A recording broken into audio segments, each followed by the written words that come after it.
नमस्कार मंडळी, तुहिरे माझा मितवा या मालिकेच्या आजच्या पुढील भागात आपल्याला असं पाहायला मिळालं. आता लावण्याची आई ईश्वरी आणि अर्णवकडे आलेली असते आणि म्हणत असते, सोडा हा हट्टाहास, तुम्ही नाही जिंकू शकत. सात्विक फॅशन तुमचं ना धुळीला मिटेल, असं कायनू बायनू आता ते अर्णव आणि ईश्वरीला बोलतच असतात. अर्णव आणि ईश्वरी हे सगळं काही ऐकत असतात.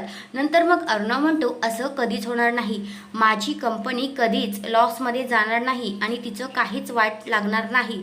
ईश्वरी पण म्हणते, हो, आणि आमच्या कंपनीचं ना तुम्ही टेन्शन घेऊ नका, आम्ही दोघेही खंबीर आहोत आणि आमची कंपनीला काहीही होणार नाही, असं आता ते इकडे सुनवतात. तर लावण्याची आई म्हणते, अच्छा ठीक आहे, मला पण आता बघायचंच आहे की कसं तुम्ही तुमच्या कंपनीला वाचवताय ते. आणि आता त्या तिथून निघून जातात. निघून गेल्यानंतर आता ईश्वरी अर्णवला म्हणते, अर्णव सर, आपल्याला ना अलर्ट राहावं लागेल, कारण ही बाई काय करेल ते सांगू शकत नाही. आता ही अशी बोलून गेली ना, म्हणजे नक्कीच तिचं काहीतरी चालू आहे, असं आता ईश्वरी अर्णवच्या डोक्यात टाकते. तर हा आहे आजचा पुढील भाग. तुम्हाला कसा वाटला ते कमेंट करून नक्कीच सांगा. धन्यवाद.